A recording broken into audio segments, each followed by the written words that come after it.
Let me introduce to you the second presenter.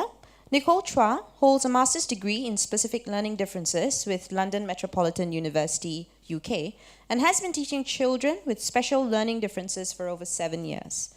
Nicole is a keen researcher and has presented at several international conferences. I would now like to invite Ms. Nicole Chua, Senior Educational Therapist with the Dyslexia Association of Singapore, to present her research on the impact of morphological intervention on spelling and self-esteem in adolescents with dyslexia.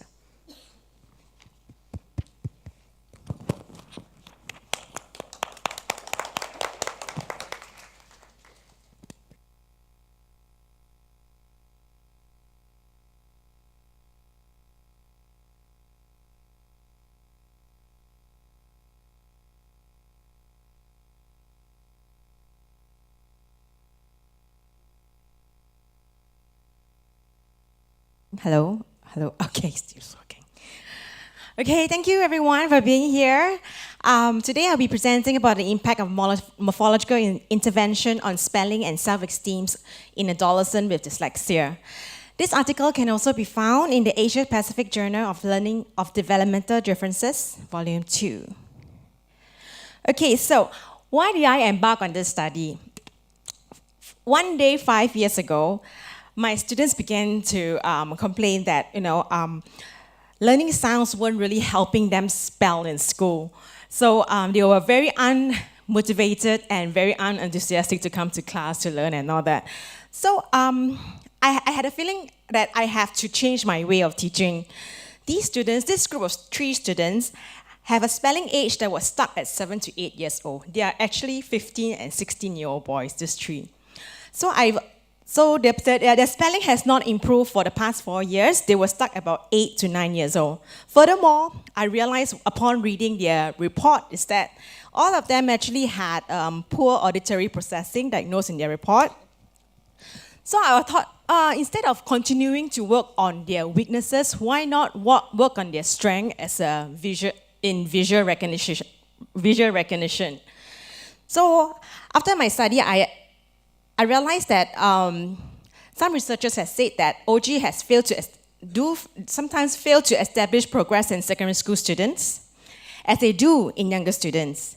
So phonics can be already quite difficult for children with phonological cord deficit or poor auditory processing. And also I did this because I wanted to provide them an alternate route to spelling to help increase their self-esteem of these students. So after some research, I found out that English language is a morphophonemic language, which means that most of the English words are non-phonemic and cannot be represented by letter-sound correspondence. So I thought, where do I go from here? So I decided to embark on using morphological instruction to help this group of students. But in order for the students to understand morphology, they need to learn how to analyze a word structure in the first place. So, in words, we have 3 main things. Prefix. The prefix are letters added in the front to change its meaning. Suffix is added at the end, the yellow one. It's added at the end to change its meaning or form. Affix is basically a generic term to describe both of them. And words also made up of bound base. Bound base are base word that cannot stand on its own. So for example, transmit. Trans is a prefix. If mid appear by itself, it has no meaning. Okay, and the last type is a base word. Base words like cover. So words like cover, it can appear on its own, and I also can add a prefix dis to make the word discover. And all these are part of morphology. So with that, So every week in my study, for the past 12 weeks, I introduced to them a new bound base. Because they are already 15, 16-year-olds, so they could understand what bound base is. While watching this video, also take note that they have been exposed to prefix and suffixes for the past 5, 6 years they have been in DAS. And you can actually see the peer learning going on. And teacher here act as a facilitator rather than someone who teach. Okay, let's check out the video. Oops.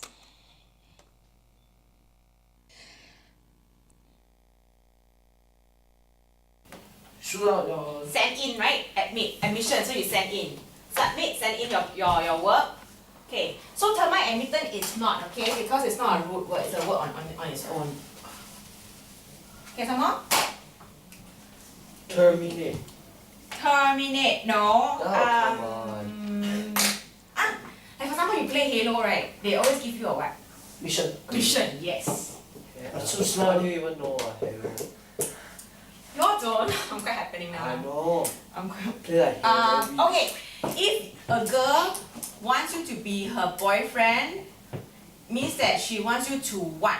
Commit. Commit. Oh, it's good. Thank you. Don't need clap so So much. commit This kind of word they know, is to throw yourself into something. Means you give yourself, send yourself to commit something. Commissioner. Wow! Yeah. You know commissioner in the Yeah, first place? of course lah. Scout don't have commissioner, man. Commissioner is some big guy, right? Someone who like sends out order, like high commissioner, high court. Is it high what at the embassy? High commissioner. High ranking lah. Yeah, some high ranking who sends out to throw out orders. Okay, so this is just a short clip to get you the idea how is a root word actually present to the students.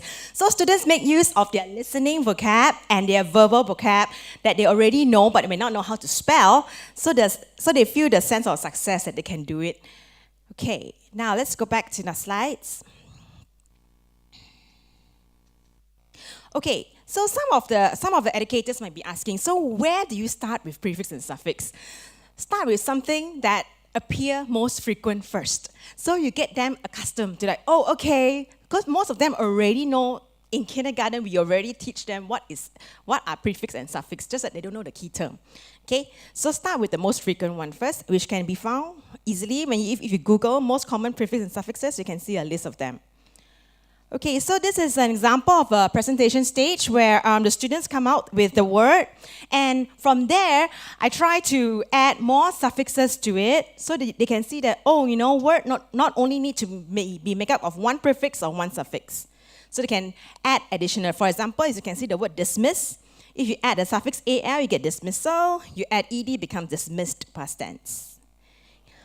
All right, so what do we need to know about morphological instruction? It's a bit different from phonics, is that you use their strength of seeing patterns. So these children already have difficulty auditory, right? So we do not want them to start, we want to lessen the need of them needing to listen to hear for the phonogram sound.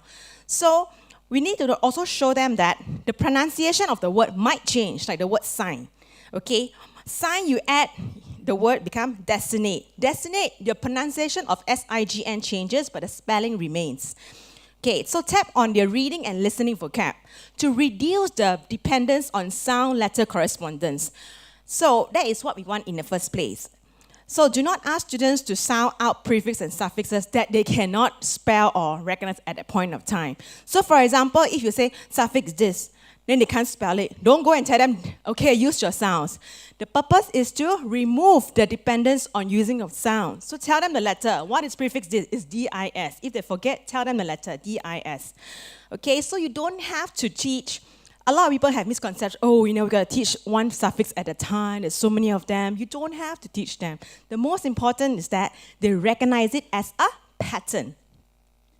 Okay, so the red one there, you can see, get them to discover prefix and suffix on their own. Okay, that one I'll talk more later. Okay, so these are some of the worksheets that we do. So when this is the review worksheet. So when we learn the suffix already, so we do review on the next lesson to ensure that we remember how to make it into another word. Okay, and their spelling. So from this study, I came up with a spelling flow. A spelling flow is actually the model thinking process that I have been going through with them.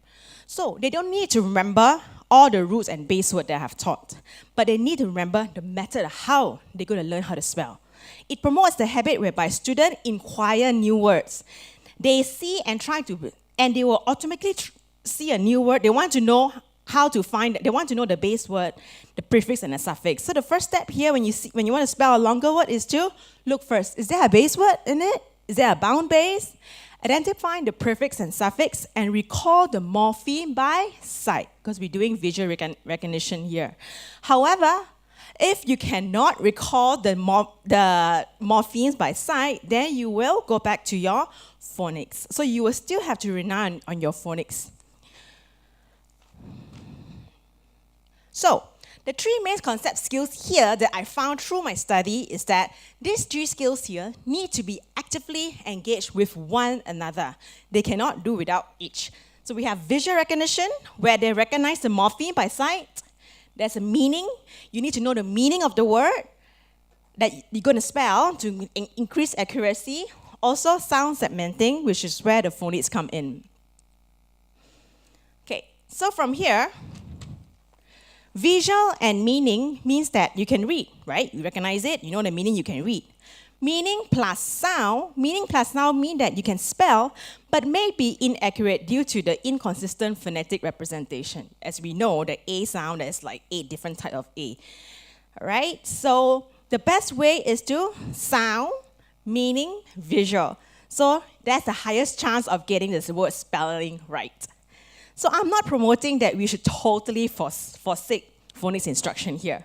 However, I feel that providing them with an alternative strategy to spell allows them to effectively utilize their strength, visual recognition, and provide a better chance of them spelling the word correctly.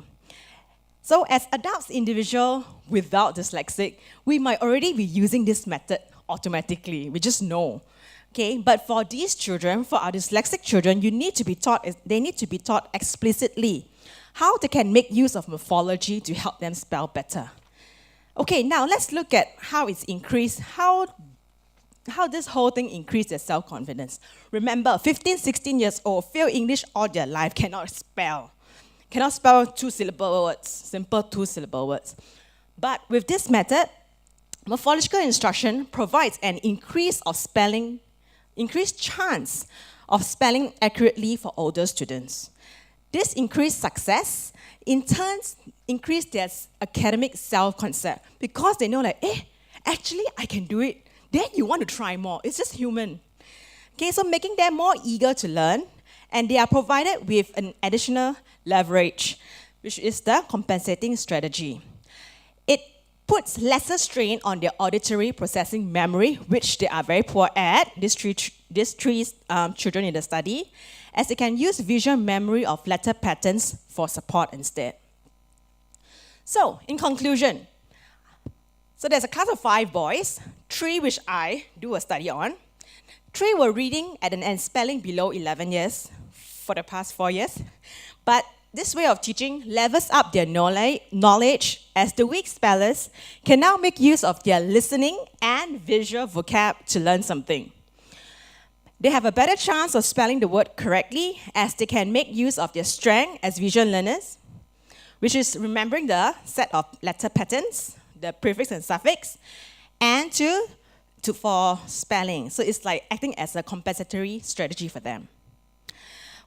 While the other 2, who have no problems using letter sound to spell, they can also have an alternative strategy to spell more complex words, because at their age, they'll be spelling multi-syllabic words. Okay. Right, so actually I've come to an end of my presentation. I hope this presentation has provided a clear overview of what morphology is all about. And if you're interested to learn more about morphological instruction, please refer. The article is also available in our journal. And thank you for choosing to be here. If you have any questions, please feel free to email me. Thank you.